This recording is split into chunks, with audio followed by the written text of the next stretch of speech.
Hello hi friends, എല്ലാവർക്കും സുഖമാണോ? അപ്പോൾ ഞാനിത് ഒരു പുതിയ വീഡിയോ ആയിട്ടാണ് നിങ്ങളോടൊപ്പം വന്നിരിക്കുന്നത്. വേറൊന്നുമല്ല, തൃശ്ശൂർ പൂരവും അതിൻ്റെ വിശേഷങ്ങളൊക്കെ നിങ്ങളോടൊപ്പം ഒന്ന് ഷെയർ ചെയ്യാമെന്ന് വിചാരിച്ചിട്ടോ. അപ്പോൾ അതിന് വേണ്ടിയുള്ള ഒരുക്കത്തിലാണ് ഞങ്ങൾ. അപ്പോൾ എന്നോടൊപ്പം തന്നെ പൊന്നും തകൃതിയായിട്ട് ഒരുങ്ങുന്നുണ്ട് കേട്ടോ. ഞങ്ങളെ കണ്ടിട്ടാവണം, അവനെ പ്രത്യേകിച്ച് ഒരുങ്ങാൻ പഠിപ്പിക്കേണ്ട കാര്യമൊന്നുമില്ല, എല്ലാം അവൻ തന്നെ ചെയ്തോളും ട്ടോ. അത് ഞങ്ങൾക്കും ഒരു രക്ഷയാണ്.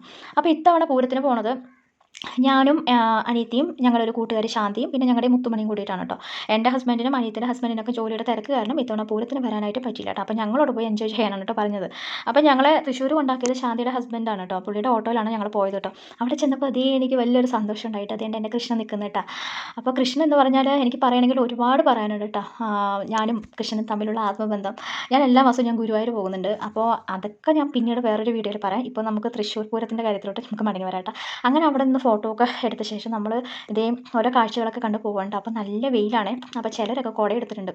നമ്മൾ കുടയൊന്നും എടുത്തില്ല കേട്ടോ. ഈ തിരക്കിൽ ഇങ്ങനെ കുട കൊണ്ട് നടക്കാനെന്ന് പറയുന്നത് ഞങ്ങളിങ്ങനെ നട്ടുച്ച വെയിലത്ത് ഇങ്ങനെ നടക്കട്ടെ. അപ്പോൾ ഭയങ്കരമായിട്ട് ദാഹിക്കുന്നുണ്ടായിരുന്നു. അപ്പോൾ എന്തെങ്കിലും ജ്യൂസ് കിട്ടുമെന്ന് നോക്കാൻ വേണ്ടി ഞങ്ങൾ നടന്നു. അപ്പോൾ കുറച്ച് ഫോട്ടോസ് എടുക്കാൻ കരുതി. എന്ത് വെയിലാണെങ്കിലും ശരി, ഞങ്ങൾ ഫോട്ടോസും വീഡിയോസൊന്നും എടുക്കുന്നതിന് യാതൊരു തരത്തിലുള്ള കുറവും തന്നെ കാണിച്ചില്ല കേട്ടോ. ഞങ്ങൾ ശരിക്കും എൻജോയ് ചെയ്തായിരുന്നു കേട്ടോ.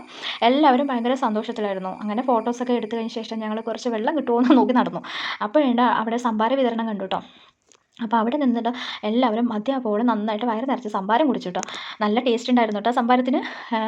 പിന്നെ അവിടെ ഡി ജെയും ഡാൻസും ഒക്കെ ഉണ്ടായിരുന്നു കേട്ടോ അതിനകത്ത്. അപ്പോൾ അതിന് വീഡിയോസൊക്കെ എടുത്തു. പക്ഷേ എൻ്റെ കയ്യിൽ നിന്ന് അതെങ്ങനെയോ മിസ്സായി പോയിട്ടോ. അങ്ങനെ ഞങ്ങൾ ഞങ്ങളുടെ സംഭാരമൊക്കെ കുടിച്ച് ദാഹമൊക്കെ മാറ്റിയ ശേഷം ഞങ്ങൾ വീണ്ടും നടന്നു കേട്ടോ. അപ്പോൾ നല്ല വെയിലുണ്ട്. എന്നാലും പൊന്നും മാക്സിമം ഞങ്ങളോടൊപ്പം നന്നായിട്ട് സഹകരിച്ചു കേട്ടോ. കൊച്ച് എന്തായാലും അവനിതൊക്കെ കണ്ടപ്പോൾ അവനും ഒരു സന്തോഷമല്ലേ. അങ്ങനെ ഇതേ ശാന്തിയാണെന്നുണ്ടെങ്കിൽ മുഖം മറിച്ച് നടക്കണം കേട്ടോ. അനിയത്തി വീഡിയോ എടുക്കുന്നുണ്ട്. അപ്പോൾ അവൾ അതിന് ഫേസ് തരാതെ മുഖം മറിച്ച് നടക്കണം കേട്ടോ. അങ്ങനെ നടന്നപ്പോൾ അത് ഐസ്ക്രീം കണ്ടു കഴിഞ്ഞപ്പോൾ പിന്നെ ഞങ്ങൾ അവിടെ നിന്നിട്ടാ. അങ്ങനെ എല്ലാവരും കൂടിയിട്ട് ഐസ്ക്രീം കഴിക്കാനായിട്ട് നിന്നു. അപ്പോൾ 4 പേരും ചോക്ലേറ്റാണ് കേട്ടോ പറഞ്ഞത്.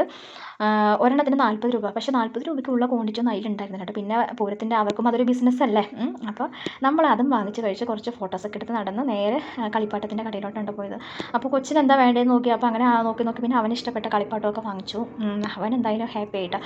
പൂരം എന്ന് പറയുമ്പോൾ കുട്ടികളുടെ മനസ്സിൽ അതൊക്കെ ആയിരിക്കുമല്ലോ. പൂരത്തിന് വരുമ്പോൾ മെയിനായിട്ടും അവർക്ക് ഐസ്ക്രീം കഴിക്കുക, കളിപ്പാട്ടം വാങ്ങിക്കുക, അതൊക്കെ ആയിരിക്കുമല്ലോ അവരുടെ സന്തോഷം. അങ്ങനെ ഞങ്ങൾ കളിപ്പാട്ടമൊക്കെ വാങ്ങിച്ചിട്ട് പൂരം നടക്കുന്ന അടുത്തോട്ട് പോയിട്ട്. അപ്പോൾ എനിക്കിത് ഏതാ സ്ഥലം എന്നൊന്നും എനിക്ക് എവിടെയാണെന്നൊന്നും പറഞ്ഞു തരാനുള്ള ഒരു ഇത് അറിയില്ല കേട്ടോ. അപ്പോൾ ഞങ്ങൾ അവിടെ നിന്ന് മാറി നിന്ന് നോക്കിയിട്ട്, കാരണം അങ്ങോട്ട് അടുത്തോട്ട് പോകാനൊന്നും പറ്റുന്നില്ല. അപ്പോൾ ഞങ്ങൾ മാറി നിന്ന് നോക്കി. അപ്പോൾ ഉണ്ട് ദേ ജയലക്ഷ്മിയിലെ സുന്ദരി പെൺകുട്ടികൾ ഒരേ തരത്തിലുള്ള യൂണിഫോമൊക്കെ ഇട്ടിട്ട് അവരിങ്ങനെ നടന്നു പോകുന്നുണ്ടായിരുന്നു. അപ്പോൾ അവരുടെ വീഡിയോസും എടുത്തിട്ടോ. അപ്പോൾ ജയലക്ഷ്മി ശരിക്കും പറഞ്ഞാൽ ഇപ്രാവശ്യം എല്ലാവർക്കും നല്ല ഹെൽപ്ഫുള്ളായിരുന്നു കേട്ടോ. വേറൊന്നുമല്ല, അവരുടെ കിറ്റ് വിതരണം ഉണ്ടായിരുന്നു. അതിനകത്ത് വെള്ളവും മറ്റേ വിഷറിയും കീ ചെയിനും എല്ലാം കൊടുത്തു കേട്ടോ. ഇപ്പോൾ പൂരത്തിന് വരുന്നത് ശരിക്കും 1000 2000 ജനങ്ങളല്ലേ, ലക്ഷക്കണക്കിന് ജനങ്ങളല്ലേ വരുന്നത്. എല്ലാവർക്കും ശരിക്കും അവരുടെ സപ്ലൈ ഉണ്ടായിരുന്നു കേട്ടോ. മറ്റേ അത് എന്തായാലും ജയലക്ഷ്മി ഇത്തവണ നല്ല മിന്നിച്ചു. അങ്ങനെ ഞങ്ങൾ പൂരം നോക്കി അങ്ങനെ ഇരുന്നു. ഞങ്ങൾക്ക് ആനയുടെ പിന്നാമ്പുറം മാത്രമേ കാണാൻ പറ്റുള്ളൂ കേട്ടോ. കാരണം ആ തിരക്കിനടുത്തൊക്കെ പോയി കഴിഞ്ഞാൽ ഒന്നാമത് തിരക്ക് പറയുമ്പോൾ എനിക്ക് ഇത്തിരി ടെൻഷനുള്ള ആളാണ് കേട്ടോ ഞാൻ. എനിക്ക് ശ്വാസം മുട്ടലൊക്കെ വരും. അതുകൊണ്ട് നമ്മൾ കൂടുതൽ അങ്ങോട്ട് കയറിയൊന്നും ചെന്നില്ല, കുറച്ച് ഡിസ്റ്റൻസ് ഇട്ട് നിന്നു കേട്ടോ. അപ്പോഴുണ്ട് ദേ നമ്മൾ ആനപ്പിണ്ടം കണ്ടിട്ട്. അപ്പോൾ ചെറുപ്പത്തിൽ പറഞ്ഞിട്ടുണ്ട് ആനപ്പിണ്ടത്തിൽ ചവിട്ടി എന്ന് പറഞ്ഞാൽ മുടി വളരുന്നുണ്ട്. അങ്ങനെ ആരും അറിയാത്തതുപോലെ നൈസായിട്ട് ഞാൻ അതിൽ ചവിട്ടി. അപ്പോൾ ഉണ്ട് ഇതിൻ്റെ ഒരു ചേച്ചിയും ചേട്ടനും കൂടെ അവിടെ നോക്കി നിൽക്കുന്നുണ്ടായിരുന്നു കേട്ടോ. അത് കണ്ടപ്പോൾ ഞാൻ ശരിക്കും പ്ലിങ് ആയി പോയിട്ടാ. അങ്ങനെ ഞങ്ങൾ മുന്നോട്ട് നടന്നപ്പോൾ വിഷറയൊക്കെ ഒരു ചേട്ടൻ കൊടുക്കുന്നുണ്ടായിരുന്നു കേട്ടോ. ചേട്ടൻ വിഷറയും വാങ്ങിച്ച്. വെയിൽ ചൂടിൽ നമ്മളങ്ങനെ എല്ലാവരും കിടന്ന് വീശാണ്. ഒന്നും ഏൽക്കുന്നൊന്നുമില്ല, എന്നാലും ഒരു രസമല്ലേ. അങ്ങനെ ഞങ്ങൾ വിഷറിയും മേടിച്ച് അങ്ങനെ മുന്നോട്ട് നടന്നു കേട്ടോ. അപ്പോഴേക്കും ശരിക്കും പറഞ്ഞാൽ പൊന്നു മടുത്തു കേട്ടോ. കാരണം നല്ല വെയിൽ ചൂടും കൂടിയല്ലേ. കൊച്ചും ആകെ ടയർഡായി. എപ്പോഴാണ് നമ്മൾ പോകണേന്നൊക്കെ അവൻ ചോദിച്ചു തുടങ്ങിയിട്ട്. അപ്പോൾ നമുക്ക് എന്നാൽ പിന്നെ അതിന് നിൽക്കണ്ട, എന്നാൽ പിന്നെ എത്രയും പെട്ടെന്ന് നമുക്ക് തിരിച്ച് പോകാമെന്ന് കരുതി ഞങ്ങൾ കൊച്ചിനെ എടുത്തു. അവനിനി നടക്കാൻ വയ്യാന്ന് പറഞ്ഞപ്പോൾ അവനെ അങ്ങ് എടുത്തു കേട്ടോ. അങ്ങനെ ഞങ്ങൾ തിരിച്ച് പോകാനായിട്ട് തുടങ്ങി. അപ്പോൾ പോകുമ്പോൾ നമ്മൾ ഒരു ജ്യൂസ് കൂടി എവിടെയെങ്കിലും കുടിക്കുക എന്ന് കരുതി ഇങ്ങനെ ചുറ്റും നോക്കുകയുണ്ട്. അപ്പോൾ അവിടെ ഒന്നും കണ്ടില്ല, കാരണം എല്ലായിടത്തും തിരക്കൊക്കെയാണല്ലേ. അങ്ങനെ ഞങ്ങൾ മുന്നോട്ട് നടന്നു കഴിഞ്ഞപ്പോൾ അതേ ഒരു ആന അവിടെ ചെവിയായിട്ട് നിൽക്കുന്നുണ്ടായിരുന്നു കേട്ടോ. അപ്പോൾ പറഞ്ഞ് നോക്കിയപ്പോൾ നമ്മൾ ശരിക്കും ഞെട്ടിപ്പോയി.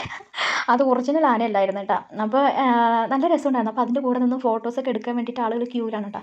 അങ്ങനെ ക്യൂ നിന്ന് ഞങ്ങളും ഫോട്ടോസ് എടുത്തിട്ട് കൂടെ നിന്നിട്ട്. അപ്പോൾ പൊന്നുവിന് അതിനെ തൊടണമെന്നായി. അപ്പോൾ അതിൻ്റെ അടുത്തുകൂടെയും തുമ്പിക്കൈയുടെ ഇടയിലൂടെയൊക്കെ ഞാൻ നടന്ന് തുമ്പിക്കൈയിലൊക്കെ തൊട്ട് അവൻ പറഞ്ഞ പോലെയൊക്കെ അവനെ ചെയ്ത് അവൻ സന്തോഷം. അങ്ങനെ ഞങ്ങൾ തിരിച്ച് വീട്ടിലെത്തി. അവന് ചോറ് കൊടുത്തു, കൂടെ ഞാനും കഴിച്ചു.